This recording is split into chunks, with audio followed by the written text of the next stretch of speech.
أعوذ بالله من الشيطان الرجيم. بسم الله الرحمن الرحيم، والصلاة والسلام على أشرف المرسلين سيدنا محمد أهل الرضوان والتمكين. واجعل كلامي راشدا ومرشدا وفكرتي نور وحلب أرشدا. أنت الذي علمت لقمان الحكم فليهب بالمصطفى خير السيم.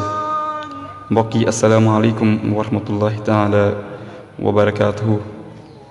niki noonu rek ñu àndaat ak yéen ci seen yóbbalu suba si te mooy comme niñ ko baaxoo defee rek muy saat bu bari ay njariñ lool, waaye ay ngëneelam kenn mënees koo takk, waaye kenn mënees koo lim, muy suratul fatiha.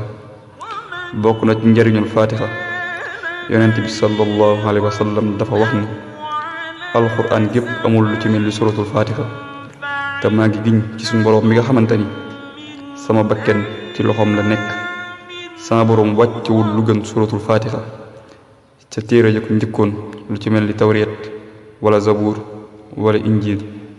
ba tax na moom alquran day jëlee nit ki ci ak lëndëm waaye yóbbu ko ci ak leer, waaye moom fatiha day fegal nit ki ay gàkk-gàkki àdduna, waaye tamit day saafara xoor bi nga xamante ni dafa feebar, moo xam la ko feebar soxor la wala rëy la wala naw jëf, mboolem ràggi-ràggi xol yi sootu faatixa dafay saafara. waaye niki noonu tamit noonu lay génnee nit ki ci ay njàkkare, waaye tamit noonu la koy fajalee itteem ju kawe. ba tey ñu tukkaat ak yéen ci seen naafile bis bi.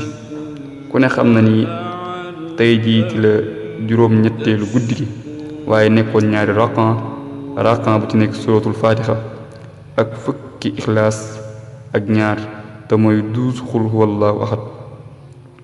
waaye képp koo xamante ni julli ko xaraf bu ci nekk des na la ci fay jaamu yàlla 1000 at. waaye mel ga ni tamit ku leel xeetu yonent bi sallallahu alayhi wa sallam gépp, waaye mel ga ni tamit ku leen nannal diirub juróom-ñaar fukki at.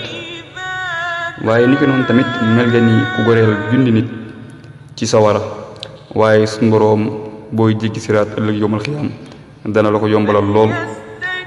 waaye tamit des na la defal ab yoolub ku rambu juróom-ñaar fukki nit yoo xamante ni safara dafa leen a yeyoo woon.